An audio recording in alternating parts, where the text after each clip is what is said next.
ग्रहों में उन्हें कर्म फलदाता कहा गया है। आज से पहले ये किसी ने बताया नहीं होगा किसी पॉडकास्ट पे, और मुझे इस बात का बहुत गर्व है कि ज्योतिष विद्या जो मुझे मिली है वो मुझे मेरे परिवार से मिली है। तो मैं सोच रही हूँ कि अगर मैं पॉडकास्ट पे तो कोई डिफरेंट उपाय बताऊँ। भगवान शिव की पूजा करें, हनुमान चालीसा का पाठ करें, तो शनिदेव आपको कष्ट नहीं देंगे। नमस्कार, मैं हूं सुप्रिया और आपके साथ मैं आ गई हूं एक और नया पॉडकास्ट लेके। और आज हम चर्चा करेंगे शनि के बारे में। जी हाँ, शनि से सब परेशान रहते हैं और शनि से सब घबरा जाते हैं, लेकिन क्या शनिदेव से घबराने जैसी कोई बात है? क्या शनि की साढ़े साती आपको बस नुकसान पहुंचाने के लिए ही आती है?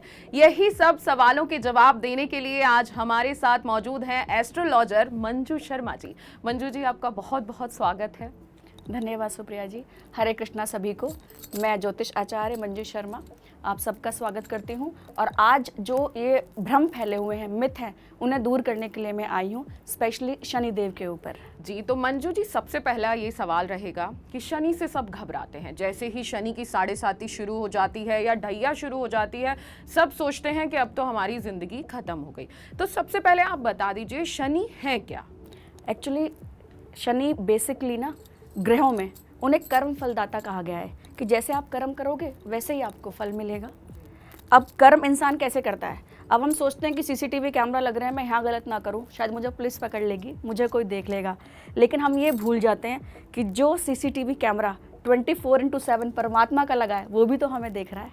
वहाँ हमारे कर्मों की गिनती हो रही है। तो शनि को डिपार्टमेंट दिया गया है, वो द्वारपाल है, श्रमिकों को, मजदूरों को रिप्रेजेंट करते हैं, मैनुअल लेबर को। यूँ कहिए मेहनत करना उन्हें बहुत पसंद है। तो आप कर्म करिए, मेहनत करिए, शनि आपको कभी कष्ट नहीं देंगे। ये सिर्फ दुविधाएं लोगों ने अपने मन में धारणा कर रखी है कि शनि हमेशा बुरा करते हैं। ऐसा नहीं है। शनि आपको सक्सेस भी दिलाते हैं, कॉन्फिडेंस भी देते हैं, और यहाँ तक आपका औहदा भी बहुत उच्च पद पर ले जाते हैं। लेकिन शनि से सब इतना डरते क्यों हैं? क्यों जैसे ही ढैया या साढ़े साती पता चलती है कि शुरू होने वाली है, सब डरने लग जाते हैं? ऐसा क्या है शनिदेव में? शनिदेव की जो दृष्टि है ना, वो बड़ी वक्री है। जहाँ वो बैठते हैं वहाँ बड़ी शुभता करते हैं, अच्छा करते हैं, लेकिन वो जहाँ देखते हैं उस चीज़ को थोड़ी कमी लाते हैं, या कह लीजिए कष्ट देते हैं। तो इसीलिए लोगों को प्रॉब्लम है। अभी साढ़े साती की बात करें तो जो हाल फिलहाल का समय है उस पर हम मकर, कुंभ और मीन राशि में शनि की साढ़े साती चल रही है। मकर राशि पे उतरती हुई है, तो उतरती हुई साढ़े साती ऐसा तो नहीं है सबको कष्ट देके जाएगी। अगर कुंडली में चंद्रमा की स्थिति काफ़ी अच्छी है तो आपको साढ़े साती संपत्ति, संतति, संतान सब कुछ ही देकर जाती है। और शनि की साढ़े साती होती क्या है और कब से कब तक लगती है ये? शनिदेव एक्चुअली एक राशि में 2.5 वर्ष चलते हैं। हर ग्रह की अपनी अवधि है। चंद्रमा सबसे स्पीड से चलते हैं, मन की गति से 2.25 दिन में एक राशि कंप्लीट कर लेते हैं। लेकिन शनि का नाम शनै शनै है, धीरे धीरे चलते हैं, तो इसलिए वो एक राशि में 2.5 साल लगाते हैं। इसलिए शनि की साढ़े साती 7.5 वर्ष चलती है, क्योंकि वो एक साथ 3 राशियों में चलते हैं। लेकिन क्यों चलते हैं? आज से पहले ये किसी ने बताया नहीं होगा किसी पॉडकास्ट पे, ये मैं आपको बताना चाहती हूँ। और मुझे इस बात का बहुत गर्व है कि ज्योतिष विद्या जो मुझे मिली है वो मुझे मेरे परिवार से मिली है, 3-4 पीढ़ियों से मिली है।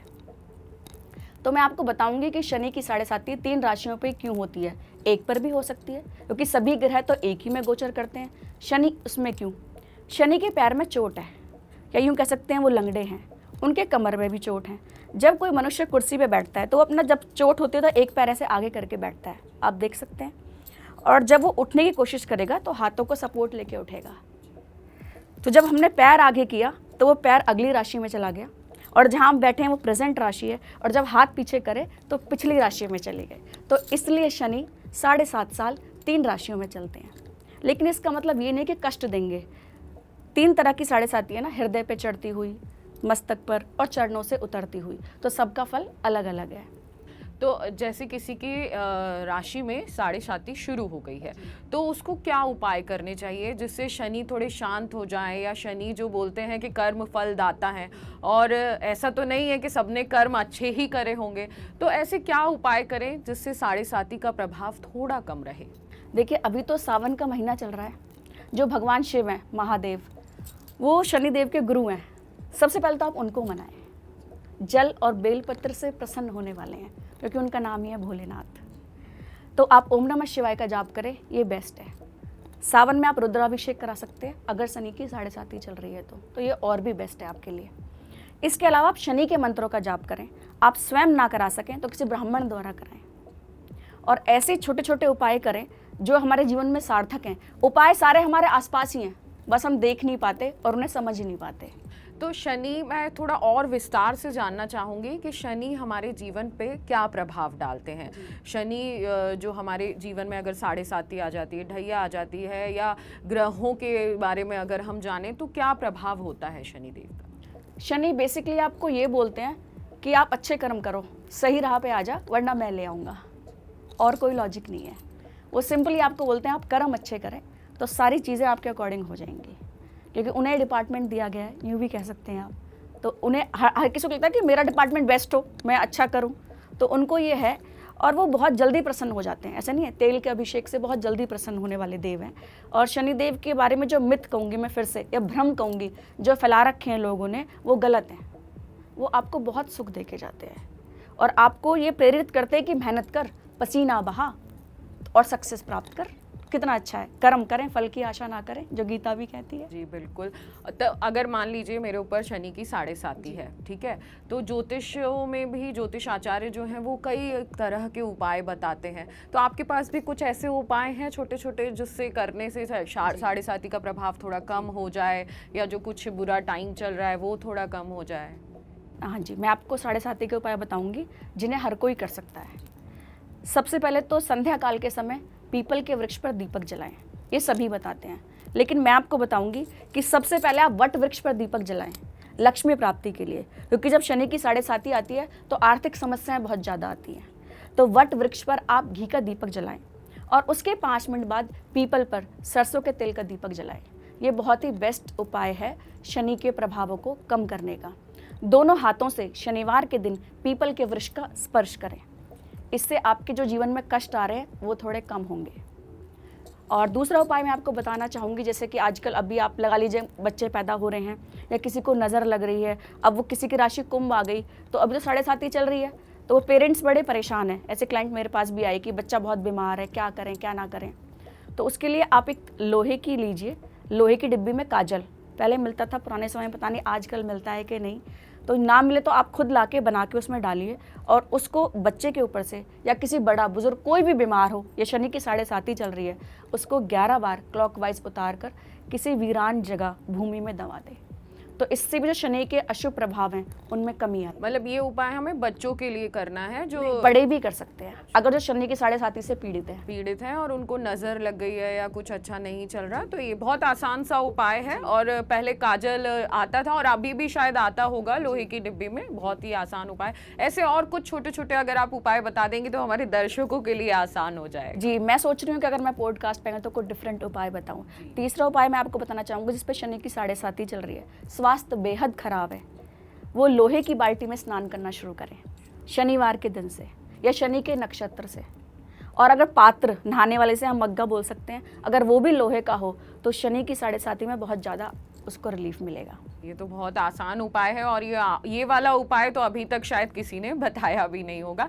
अगर मान लीजिए जैसे बहुत सारे लोग हैं जिनको पता रह जाता है कि हमारे ऊपर 7.5 चल रही है, ढैया चल रही है, वो शनिवार के दिन शनि मंदिर जाते हैं, उनको तेल चढ़ाते हैं, दीपक जलाते हैं, लेकिन असली पूजा कैसे करें शनिदेव की वो शायद ही बहुत कम लोग जानते होंगे। तो अगर शनिदेव को मनाना है और उनकी पूजा करनी है तो उनकी पूजा करने का सही तरीका क्या होगा? उनकी पूजा करने का सही तरीका है कि उनका तेल से अभिषेक करा जाए, क्योंकि उनके शरीर पर चोट है तो इसलिए उन पर तेल चढ़ाते हैं तो उन्हें बड़ी शांति मिलती है। छाया दान करें, काले तिल चढ़ाएं, क्योंकि शनि का रंग काला और नीला है, सभी जानते हैं। तो जोत जलाएं। और दशरथ जी ने, महाराज दशरथ श्री राम के पिता ने उनके लिए एक स्तोत्र गाया था, अगर उसे गा के आप उनकी पूजा करें तो वो बहुत शीघ्र प्रसन्न होते हैं। और जैसे कि मैंने पहले भी बताया कि आप भगवान शिव की पूजा करें, हनुमान चालीसा का पाठ करें, तो शनिदेव आपको कष्ट नहीं देंगे। अच्छा, कहा जाता है कि जब शनिदेव की पूजा करते हैं तो उनकी आंखों में नहीं देखना चाहिए, ऐसा भी कुछ है? बिल्कुल, शनिदेव की दृष्टि जो है वो किसी भी चीज़ को मतलब ऐसे कह सकते हैं नष्ट कर देती हैं, भस्म कर देती हैं या कष्ट देती हैं। सिंपल वर्डों में बोला जाए तो शनिदेव कुंडलियों में 3 दृष्टि से देखते हैं, तीसरी, 7वीं और 10वीं। तीसरी में कह लीजिए इंसान थोड़ा ऐसे देखेगा तो कम टेढ़ा होगा, लेकिन जब 7वीं होती है तो मैं और आप आमने सामने हैं तो हम पूर्ण रूप से एक दूसरे को देख पा रहे हैं। तो जो आप तेल अभिषेक भी कर रहे हैं तो वो थोड़ा आप साइड होके करें, ना कि उनके आंखों के सामने, क्योंकि शनि कुंडली में जहाँ बैठते हैं उस चीज़ को बढ़ाते हैं, इंक्रीज करते हैं। आपके भाग्य में बैठ गए तो भाग्य बढ़ा दिया, लेकिन सुखों को देख लिया तो उनमें थोड़ी कमी कर दी, क्योंकि दृष्टि का प्रभाव उनकी अच्छा नहीं माना जाता शास्त्रों के अकॉर्डिंग।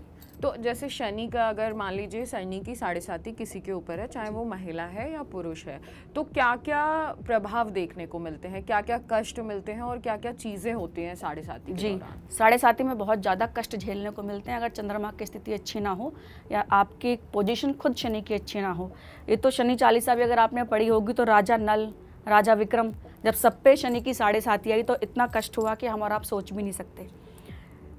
महाराज नल तो भोजन के लिए बैठे थे, एक भुनी हुई मछली पका के फ्राइड खाने के लिए, जब शनि की 7.5 आई और उन्हें कष्ट आया, उन्हें भोजन भी खाने को नहीं मिला, तो वो भी नदी में कूद गई।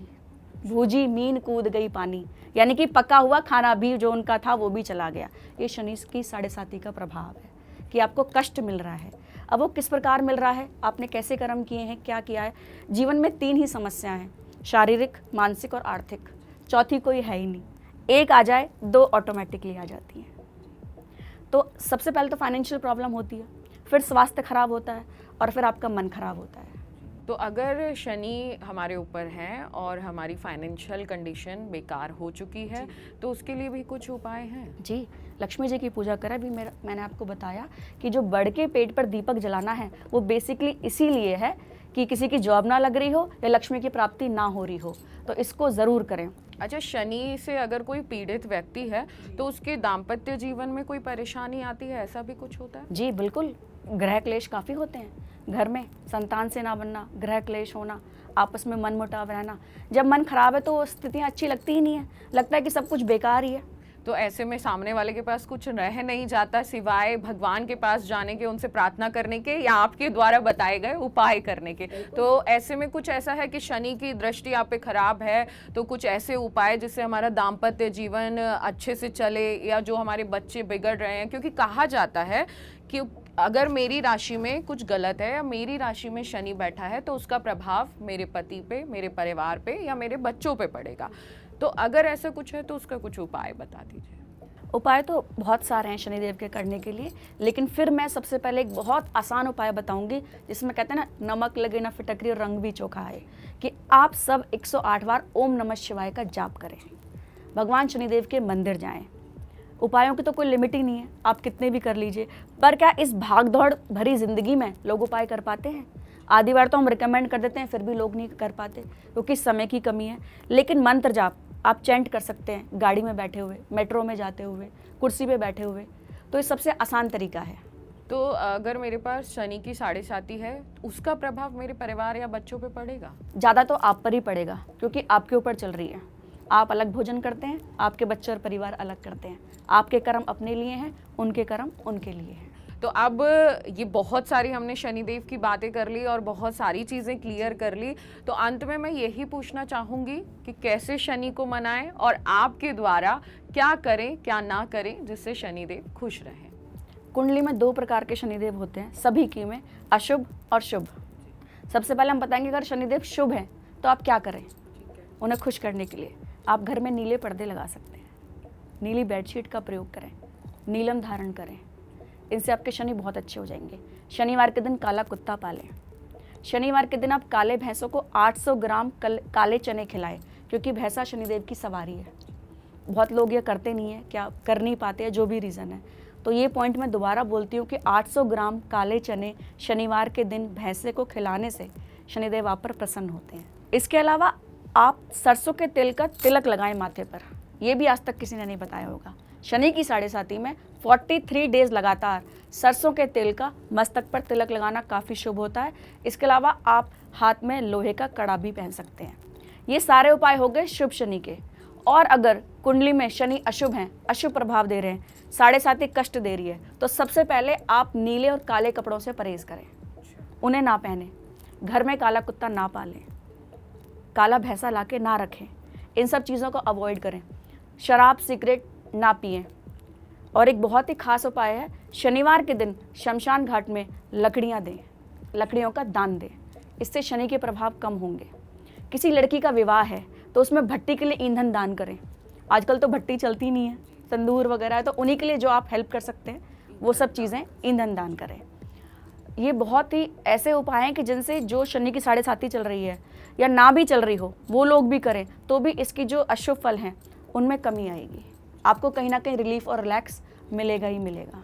तो कौन सी ऐसी चीज़ें हैं जो नहीं करनी चाहिए शनि की साढ़े साती में? जी, आप झूठ ना बोलें, शराब सिगरेट ना पिएं, मांस मदिरा से दूर रहें और कोशिश करें कि आप ऐसे एनवायरनमेंट में रहें जो अच्छा हो, सात्विक हो, क्योंकि शनि इन चीज़ों से बहुत परहेज़ करते हैं। हनुमान चालीसा का पाठ करें। आप कोई भी चीज़ अगर रेगुलर ना कर सकें, वीकली करें तो भी बढ़िया है कि ना से कुछ तो हो रहा है, कुछ तो करिए। प्रॉब्लम क्या आजकल के यूथ की कोई करना ही नहीं चाहता, बता तो दिया, रिकमेंड तो कर दिया, आज से करूँगा, कल से करूँगा, वो चलता ही रहता है। तो मैं आप सबको लास्ट में ये बोलना चाहती हूँ कि शनि कर्म फलदाता हैं, बिल्कुल भी बुरा नहीं करते।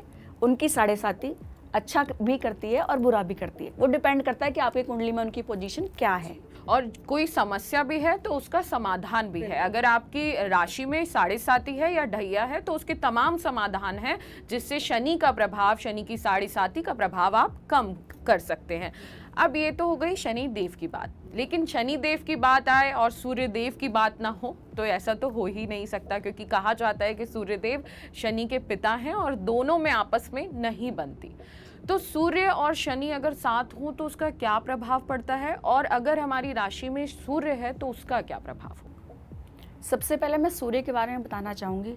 सूर्य ग्रहों में राजा हैं, जो नवग्रह ज्योतिष में बताए गए हैं उन नवग्रहों में सूर्य राजा हैं, संसार की आत्मा है, प्रकाश हैं। अगर प्रकाश ना हो तो अंधेरे में जीवन कैसे जिया जाएगा। सूर्यदेव कभी भी भेदभाव नहीं करते कि अपनी रोशनी किसको दे रहे हैं, चाहे किसी गरीब की कुटिया हो, चाहे कोई 5 स्टार होटल हो, चाहे बंगला हो, चाहे साधु महात्मा का ही स्थान हो। सूर्य सभी में इक्वली अपना प्रकाश देते हैं, वो किसी में भेदभाव नहीं करते। रही शनि की बात, शनि से उनकी बनती नहीं है, ये लोग सभी जानते हैं। उसके पीछे कुछ ज्योतिष के भी कारण हैं, कुछ शास्त्रों के भी कारण हैं। लेकिन ऐसा नहीं है कि ये फ़र्क होता है कि अगर शनि सूर्य को देख लें तो इंसान का कॉन्फिडेंस लेवल बहुत कम हो जाता है, आत्मविश्वास, डिसीजन लेने की पावर कम हो जाती है, जो वो करना चाहे वो नहीं कर पाता। सूर्य राजा तो हैं लेकिन पीड़ित हो जाते हैं, क्योंकि शनि की दृष्टि अभी बताया मैंने कि वक्री है, तो वहाँ वो कुछ ना कुछ कमी करती ही करती है।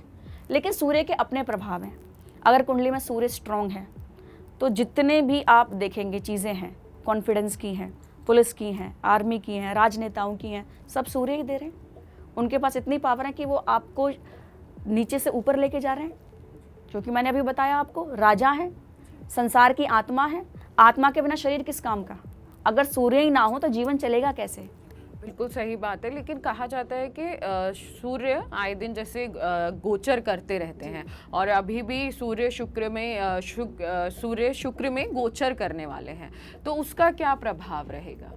मैं बताती हूँ। अभी आपने जो सूर्य की बात करी, हर ग्रह गोचर करता है, लेकिन सूर्य हर महीना राशि परिवर्तन करते हैं। लेकिन लोगों को ज़्यादा मकर संक्रांति का ही पता है कि एक ही संक्रांति आती है। मैं एक चीज़ और बोलना चाहती हूँ सभी दर्शकों को कि जो हर महीने संक्रांति आती है, जो सूर्य गोचर करते हैं, उस पर आप दान पुण्य अवश्य करें, क्योंकि ये बहुत ही अच्छा उपाय है अपने सूर्य को स्ट्रॉन्ग करने का। और अगर उपाय की तरह भी ना करें तो मनुष्य जन्म मिला है, कुछ तो अच्छे कर्म करें। और कहा जाता है कि आप अगर अपने सूर्य को बलवान करेंगे तो आपकी ज़िंदगी में सब कुछ अच्छा चलने लग जाएगा, स्मूथली चलने लग जाएगा। तो ऐसे कुछ ज्योतिष में ऐसे उपाय हैं जिससे कि सूर्य को बलवान किया जा सके? सबसे स्ट्रॉन्ग उपाय सूर्य को बलवान करने का है आदित्य हृदय स्तोत्र का पाठ करना, क्योंकि आदित्य हृदय स्तोत्र का पाठ भगवान राम ने उस समय किया था जब लंका पे उन्हें विजय प्राप्त करनी थी। और सूर्य को आदित्य क्यों कहते हैं? क्योंकि उनका माता का नाम अदिति है, वो अदिति के पुत्र हैं, इसलिए उन्हें आदित्य कहते हैं। तो उस आदित्य हृदय स्तोत्र का पाठ करने से सूर्य बिल्कुल स्ट्रांग हो जाते हैं। इसके अलावा आप तांबे के लोटे का प्रयोग करें, क्योंकि सूर्य की जो धातु है तांबा है, उसमें आप रोली डालें, चावल डालें और सूर्य को अर्घ दें। ये बेस्ट उपाय है। अच्छा, रोज़मर्रा की ज़िंदगी में जैसे हम सूर्यदेव को अर्घ देते हैं तो उसके क्या सही नियम है? क्योंकि अगर मैं अपनी बात करूं या और लोगों को भी मैंने देखा है तांबे के लोटे में जल भर के अर्घ दे के वापस आ जाते, कोई पूजा पाठ ना मंत्र, तो उसका क्या सही नियम है सूर्य देवता की आराधना करने का? वैसे तो उनका बीज मंत्र है ओम हराम हरीम ह्रोम सा सूर्याय नमः, वो बोलना चाहिए। लोग वो ना बोल सके तो गायत्री मंत्र बोल दें, 12 नाम दिए गए हैं उनके, उन्हें जाप कर ले। और कुछ भी ना हो तो आप उन्हें जल दे दें, वो जल से ही प्रसन्न हो जाएंगे। सूर्य देव की राशि अगर चल रही है आपकी कुंडली में, सूर्य अगर उच्च के हैं तो बहुत अच्छा देने वाले हैं आपको। वहीं अगर पीड़ित हो गए हैं या नीच के बैठे हैं तो आप उन्हें स्ट्रॉन्ग करें जल देकर, लाल पुष्प अर्पित करके, तब आपके कुछ काम बनेंगे। गुड़ अर्पित करके या गायों को गुड़ खिलाएं। आपने देखा था पहले आटे में लोई मिक्स करके माताएं खिलाती थी, वो इससे हमारे सूर्य बहुत स्ट्रांग होते हैं। आप एवरी संडे वो करें, ये बहुत अच्छा उपाय है सूर्य को स्ट्रांग करने। अगर मैं ये पूछूं कि अगर मेरी राशि में सूर्य है, अगर कमज़ोर है तो मेरे साथ क्या होगा, और अगर मेरे उच्च स्थान पर बैठे हैं तो क्या होगा? सूर्य अगर स्ट्रांग है तो बिल्कुल आपको राजा ही बना देंगे। राजनेता का जो पद है वो टॉप पर आपको ले जाएगा। किसी भी फील्ड में आप हैं जो सूर्य से रिलेटेड है तो वो आपको बहुत स्ट्रांग लेवल पे ले जाएगा। सूर्य को स्ट्रांग करने के लिए आप, उनका रत्न आता है रूबी, माणिक, वो धारण करें, वो बहुत अच्छा है। आप तांबे में भी पहन सकते हैं और सोने में भी, लेकिन अगर आप तांबे में पहन रहे हैं तो एक चीज़ का विशेष ध्यान रखें, तांबा जनेऊ की तरह पवित्र होता है। आपने देखा होगा पहले ऋषि मुनि जनेऊ धारण करते थे, आज भी कुछ लोग करते हैं, तो जनेऊ की तरह पवित्र है। तो अगर आप तांबे में माणिक धारण कर रहे हैं तो आप शराब ना पिएं, आप मांस मदिरा ना खाएं। और आप कहते हैं कि भाई मुझ पे कंट्रोल नहीं होता या ये चीज़ें अवॉइड नहीं होती, हम तो आपको अवॉइड करने की ही सलाह देंगे, तो फिर आप उसे गोल्ड में धारण करें, ये बहुत अच्छा उपाय है। एक लाल बोतल लें और उसे सूर्य की रोशनी में रखें पानी भरकर, और फिर उस जल से स्नान करें अपने पानी में मिक्स करके। इस सूर्य को स्ट्रॉन्ग करने का बहुत अच्छा उपाय है, एंड आई एम श्योर आज तक ये भी किसी ने नहीं बताया होगा। बिल्कुल, बहुत आसान उपाय बताए जा रहे हैं, और जिसको भी पता है कि हमारी कुंडली में, हमारी राशि में सूर्य कमज़ोर है, तो आप ज़रूर वो ये सारे बताए गए उपाय तो कर ही लें, क्योंकि कहा जाता है कि सूर्य राजा भी बना देता है और रंक भी बना देता है। तो अगर किसी की कुंडली में सूर्य कमज़ोर है तो उसके क्या क्या प्रभाव देखने को मिलते हैं, क्योंकि बहुत सारे लोगों को पता नहीं होता कि हमारी कुंडली में सूर्य कमज़ोर है। तो अगर हम किसी चीज़ से जान पाएँ उसके क्या प्रभाव होते हैं, जिससे हम जान लें कि जो सूर्य है वो कमज़ोर है? सूर्य कमज़ोर हैं तो कुंडली में दरिद्र योग बनाते हैं। मनुष्य कितनी भी मेहनत कर ले, जीवन पूरा उतार चढ़ाव भरापूर्ण रहता है, कभी आई कभी गई, प्रॉब्लम्स आई, ख़त्म ही नहीं होती। ये सब सूर्य अगर अच्छे हैं तो राजराजेश्वर योग देते हैं, राजा बना देते हैं। तो उनके लिए मैंने आपको पहले भी बोला कि आप कुछ भी ना कर सके तो जल दें। और अगर कई लोग कहते हैं कि मैं सुबह जल नहीं दे पा रहा 6 बजे, तो संडे को बिल्कुल दोपहर के 12 बजे अर्घ दें, ये बहुत बेस्ट है। आपने पहले देखा भी होगा जब लोग समय की गणना करते थे तो बोलते थे कि सूर्य सर के ऊपर आ गया है तो दोपहर हो गई है, 12 बज गए, तो आप उन्हें बिल्कुल 12 बजे अर्घ दें, तो आपके जितने भी प्रॉब्लम्स हैं वो ख़त्म हो जाएंगी। इसके अलावा आप भूरी चींटियों को भी अनाज डाल सकते हैं सूर्यास्त के बाद, और चारपाई में चारों ओर तांबे की कील गाड़ें। ये तो पुराने ज़माने की बात होगी, आजकल तो चारपाइयाँ होती ही नहीं है, तो आप बेड में भी चारों तरफ कील गाड़ सकते हैं। अगर मान लीजिए सूर्य जो है नीच की राशि में है, तो ऐसे में क्या उपाय करने चाहिए? देखिए, ये तो हमने बताया अभी शुभ सूर्य के, अब हम बताएंगे अगर सूर्य नीच के हैं तो आप क्या करें। ज्योतिष में सूर्य राजा हैं, लेकिन संसार में पिता का कारक माने गए हैं। सबसे पहले आप पिता के चरण छुएं। वैसे तो रोज़ ही छूने चाहिए, पर अगर कोई रोज़ ना भी छू सके तो संडे से आरंभ करके 43 डेज तक तो बिल्कुल छुएं। इसके अलावा आप अपने गुरु को, अपने टीचर को गुलाबी पगड़ी भेंट करें। अगर सूर्य नीच के हैं या पीड़ित हैं तो इससे आपको बहुत ही अच्छा रिजल्ट मिलेगा। इसके अलावा हम बात करेंगे कि आप मूली, शलगम, गाजर, इन चीज़ों को अपने सिरहाने रख के सोएं। ये भी आज तक आपको किसी ने नहीं बताया होगा। और सैटरडे को रखें और संडे को किसी धर्म स्थल में दान कर दें। अब धर्म स्थल हमारे लिए तो मंदिर है, लेकिन किसी के लिए गुरुद्वारा भी है, किसी के लिए चर्च भी है, तो आप जिस धर्म स्थल को मानते हैं वहाँ पर जाकर इन चीज़ों का आप दान कर सकते हैं। इससे हमारा सूर्य स्ट्रांग होता है। इसके अलावा आप नारियल और 7 बादाम भी धर्म स्थल में दान कर सकते हैं। तो ये कुछ उपाय हैं जो हमारे सूर्य को स्ट्रांग करते हैं। और आपने बताया कि सूर्य को हम जल चढ़ाएं, रोज़ाना जल चढ़ाने से भी सूर्य हमारे स्ट्रांग होते हैं? बिल्कुल, वैसे तो नियम से तो रोज़ चढ़ाना चाहिए। जब सूर्य रोज़ उदय हो रहे हैं, रोज़ दिन निकल रहा है, मैं तो कहती हूँ अगर सूर्य ना हो तो दिन ही ना निकले। इसके अलावा आप ससुराल से सूर्य की वस्तुओं का दान ना लें और खुद सूर्य की वस्तुओं का दान करें। सूर्य की वस्तु में गेहूँ, गुड़, सोना, तांबा, ये सभी चीज़ें आती हैं। इन सभी चीज़ों को करने से, या संडे को आप हवन भी कर सकते हैं। अगर आपको कुछ भी ना आए तो आप 11 आहुति गायत्री मंत्र की डाल दीजिए। इन सभी चीज़ों को करने से निश्चित रूप से कुंडली में आपके सूर्य स्ट्रांग होंगे, और जब सूर्य स्ट्रांग होंगे, जब राजा ही मजबूत है, तो प्रजा तो अपने आप ऑटोमेटिकली अच्छा कार्य करती ही करती है। तो सूर्य और शनि जिससे सब लोग डरते हैं, और वो अगर आपकी राशि में होते हैं तो ऊंच नीच तो होती है, लेकिन आपने इतने सरल तरीके से जो आज उपाय बताए हैं, निश्चित ही हमारे दर्शकों को पसंद आए होंगे। और आप भी मंजू शर्मा द्वारा बताए गए उपाय कर लीजिए, क्योंकि अगर छोटे छोटे उपाय करने से आपके कष्ट दूर होते हैं तो आपको और क्या जिंदगी में चाहिए। मंजू जी, आप यहाँ आई, आपका बहुत बहुत शुक्रिया। आपका भी बहुत बहुत धन्यवाद, और सभी दर्शकों को नमस्कार। अगर आपको ये पॉडकास्ट पसंद आया है तो आगे भी हम आपके लिए ऐसी ही दिलचस्प बातें और आपकी समस्या का समाधान लाते रहेंगे। आप हमारे चैनल को सब्सक्राइब कर लीजिए और जाते जाते कमेंट जरूर करिएगा। और अगर आपके भी कोई सवाल है तो हमें कमेंट बॉक्स में जरूर बताइए, और नीचे दी गई मेल आईडी पर हमें आप अपने सवाल भी भेज सकते हैं। शुक्रिया।